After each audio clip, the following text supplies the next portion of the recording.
আপনি ফোনটাকে নিচে নামান। সম্প্রতি একটি অনুষ্ঠানে ভিডিও ধারণকে কেন্দ্র করে বিতর্কিত এক ঘটনার পর সামাজিক যোগাযোগ মাধ্যমে ব্যাপক আলোচনা শুরু হয়েছে। অনুষ্ঠানে উপস্থিত ছিলেন অভিনেতা সিয়াম আহমেদের স্ত্রী অবন্তী, যিনি টপ অ্যাঙ্গেল থেকে ভিডিও ধারণ না করার অনুরোধ জানান এবং প্রয়োজনে ব্যবস্থা নেওয়ারও কথা বলেন। এই ঘটনার পর সামাজিক মাধ্যমে নানা প্রতিক্রিয়া দেখা যায়, যেখানে কেউ তার অবস্থানকে সমর্থন করেন, আবার কেউ সমালোচনা করেন।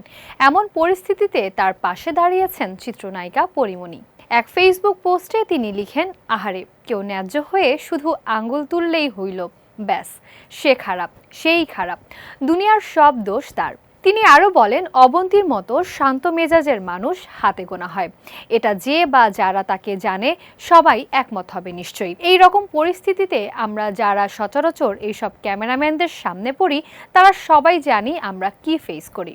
তার এই বক্তব্য প্রকাশের পর বিষয়টি আবারও নেট দুনিয়ায় আলোচনার কেন্দ্রবিন্দুতে চলে আসে এবং বিভিন্ন মতামত দেখা যায়। অনেকেই পরীমনির বক্তব্যকে সমর্থন জানালেও কেউ কেউ সমালোচনাও করেছেন।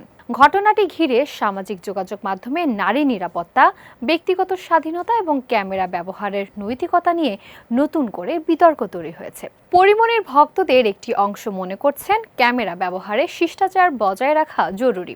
সব মিলিয়ে ঘটনাটি বিনোদন অঙ্গনের আলোচনায় নতুন মাত্রা যোগ করেছে।